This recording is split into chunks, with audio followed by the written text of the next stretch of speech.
secret revealed na tayo dito na part. Ito yung mga secret ingredients ni chef na ginagamit kapag nagluluto siya. So you see, it's McCormick brand. At saka ito talaga always niyang gamit. Oh. Itong allspice. Kasi para lang sa lahat to na klase ng luto.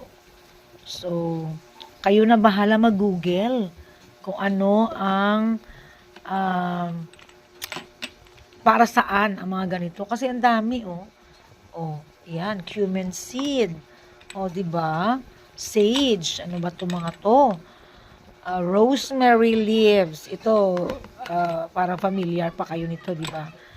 Ito, thyme. Hindi ko alam kung ganun ba pa-pronounce niyan. Tarragon. And cumin seed ulit. Pero ito ang always na gamit. Allspice. Diba?